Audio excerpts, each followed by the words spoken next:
বড়দা, বলছি তুমি আর ওকে এরকম ভাবে কভার আপ করো না তো। হ্যাঁ, ইয়েস। দেখো, এই বিয়েটা হওয়া ছাড়া এখন আর কোনো গতি নেই, আর কিভাবে বা হবে? ওনারা সব ব্যবস্থা করে ফেলেছেন, সব অ্যারেঞ্জমেন্ট করে ফেলেছে। কি ঠিক বলছি তো? সব হয়ে গেছে তো আপনাদের? হ্যাঁ হ্যাঁ হ্যাঁ। আর তাছাড়া শঙ্খ তো সবটাই জানতো। শঙ্খ তো আমাদেরকে বলেও, তোমাকে বলেছিল, বৌদিকে বলেছিল। বলেনি? বলো যে ও বিয়ে করতে রাজি আছে। কি রে, বলিস? আচ্ছা, তোমার কিসের এত ইন্টারেস্ট আমি তো সেটাই বুঝে উঠতে পারছি না।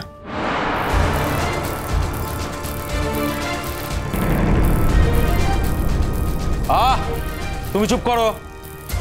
তুমি এখানে কোনো কথা বলবে না। চুপ, একদম চুপ। ছোটকা, আপনি একটা মেয়ের সম্মানের জন্য লড়াই করছেন, অথচ নিজের স্ত্রীকেই সম্মান দিতে পারছেন না। সবার সামনে আপনি তার সঙ্গে এমন ভাবে কথা বলছেন, এতে তো তাকে অসম্মান করাই হচ্ছে। আপনি বুঝতে পারছেন না? এই বিষয়ে আমি তোমার সাথে পরে কথা বলবো, কেমন? দাঁড়াও দাঁড়াও, আগে আমাকে কথা বলতে দাও।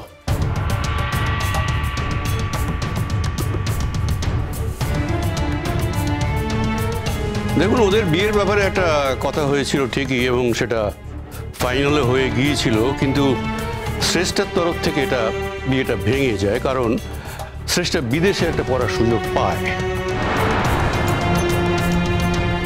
তারপরে যখন শ্রেষ্ঠা ফিরে আসে তখন শঙ্কর এই বিয়ের ব্যাপারটা আপত্তি ছিল, এবং আমরাও আপত্তি করেছিলাম। তারপর শ্রেষ্ঠা যখন ফিরে আসে, পরবর্তীকালে যখন যোগাযোগ হয়, তখন আমরা ব্যাপারটা ভুলে যাই, এবং শ্রেষ্ঠাকে আমরা এই কলেজে একটা চাকরি দেই। তার পরবর্তীকালে যখন বুঝতে পারলাম ওদের মধ্যে একটা ভুল বোঝাবুঝি হয়েছে, তখন আমরা ঠিক করে নিই যে ওদের বিয়েটা আমরা দিয়েই দেবো। হ্যাঁ, এই মর্মে আমরা শঙ্কর সাথে কথাও বলি। শঙ্খ প্রথমে আপত্তি করলেও পরে রাজি হয়ে যায়। সত্যের খাতিরে শঙ্খ আমাদের বলতেই হচ্ছে, এই বিয়েতে তোমার আপত্তি ছিল না। হ্যাঁ, আমি বলেছিলাম তোমরা তোমাদের মতো এগোতে পারো, এই কথা আমি বলেছিলাম। তাহলে আপনি অবাক হচ্ছেন কেন? যখন বললাম মেলামেশা করার পর আপনি বিয়ে থেকে ব্যাক আউট করেছেন, তারপর আপনার তো এরকম অবাক হওয়ার কোনো কারণই নেই।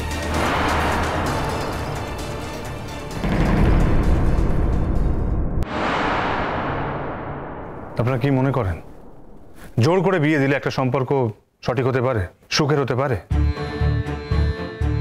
আমি বুঝতে পেরেছিলাম যে শ্রেষ্ঠার সঙ্গে আমার সম্পর্কটা সঠিক হবে না। সেই জন্য আমি শ্রেষ্ঠাকে বারবার বলেছি যে এই বিয়েটা হলে আমরা কিন্তু সুখী হব না। অথচ জীবনে সুখী হওয়ার অধিকার আমাদের দুজনেরই আছে। তাই আমি অ্যারেঞ্জমেন্ট হওয়ার আগেও শ্রেষ্ঠাকে বলেছিলাম যে এই বিয়েটা ভেঙে দিতে।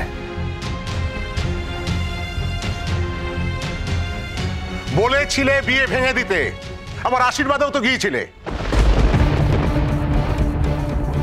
দুটোকে কেউ একসঙ্গে বিশ্বাস করবে না। আপনি চিৎকার করবেন না।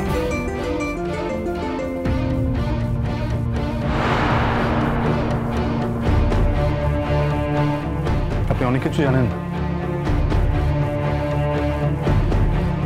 আপনার মেয়ের সঙ্গে আমার কি কি কথা হয়েছে না হয়েছে সেটা আপনি কি করে জানবেন? আমার বেশি কিছু জানার দরকার নেই। কদিন আগে আশীর্বাদ হয়েছে, আশীর্বাদে তুমি উপস্থিত ছিলে, এখন তুমি বলছো তুমি নাকি বিদেশে যাচ্ছ।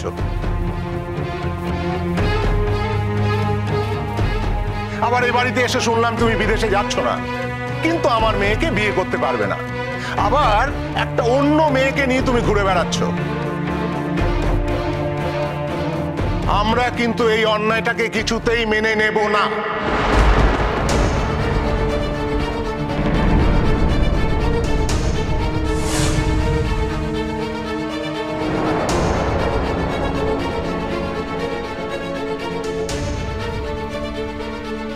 তার মানে আমি যদি বিয়েটা না করতে চাই তুমি আমাকে জোর করে বিয়েটা করবে, তাই তো?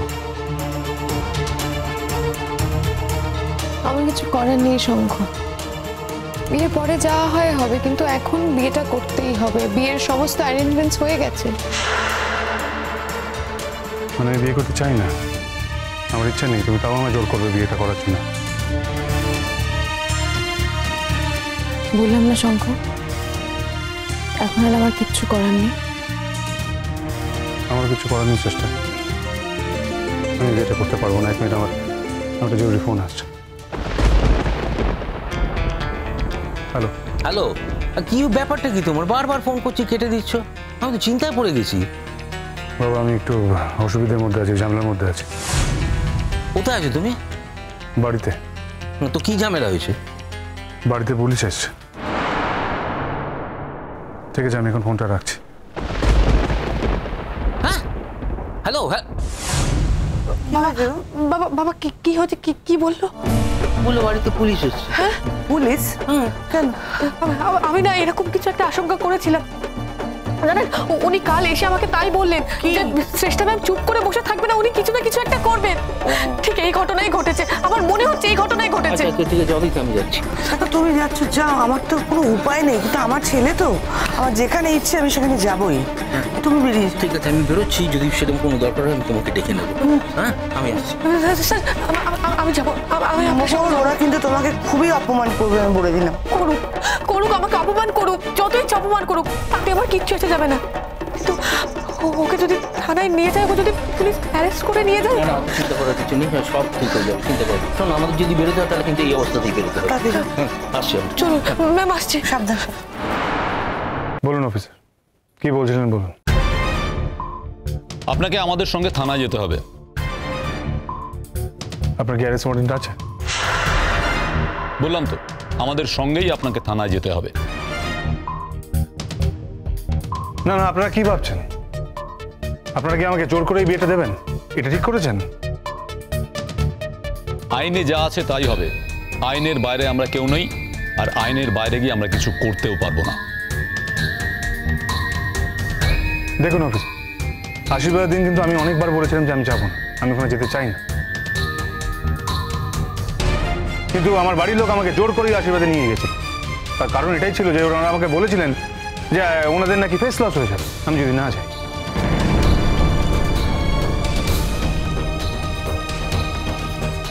আমি এই বিয়েটা করতে চাইনি।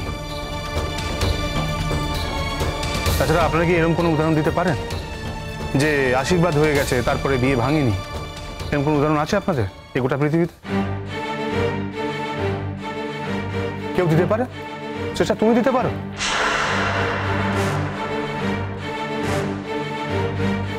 আমি কিন্তু শেষটাকে বারবার করে বলেছিলাম আমি বিয়েটা করব না।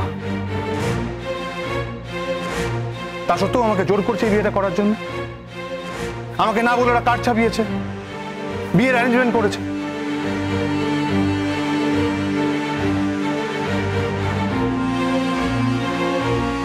সব দায়ভার তো আমি একা নেব না অফিসে, ওদেরকেও নিতে হবে। বললাম যে আপনাকে আমাদের সঙ্গে থানায় যেতে হবে।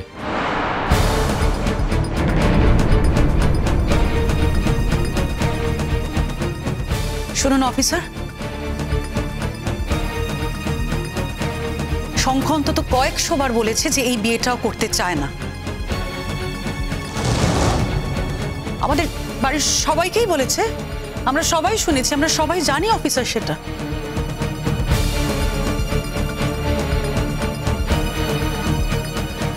তো তার সত্ত্বেও যদি বাড়ির লোকেরা নিজেরা নিজেদের ইচ্ছে এগিয়ে যায় এবং শঙ্খকে না জানিয়ে এগিয়ে যায়, তাহলে এই ছেলেটাই বা কি করতে পারে একটু বলবেন আমায়? দয়া করে আমাকে এই প্রশ্নের উত্তরটা একটু দিন তো। ও তো সবকিছু জানতো।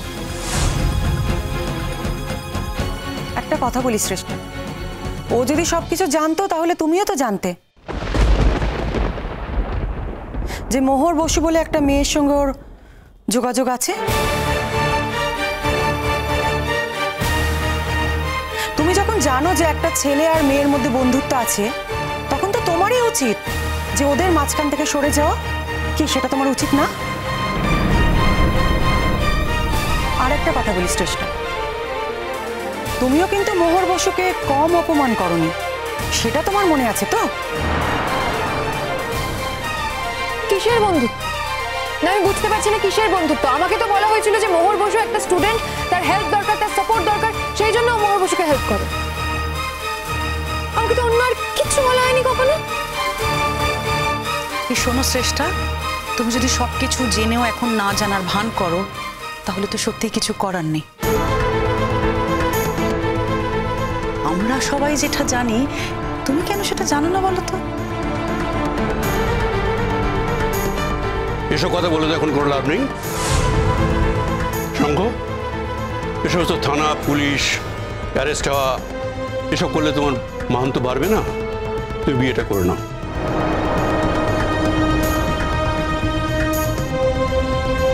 জেঠুমনি, আমার পক্ষে চেষ্টাকে বিয়ে করা সম্ভব নয়।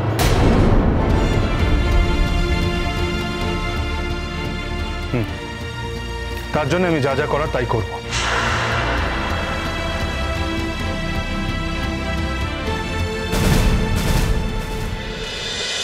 Motuna no ikita, que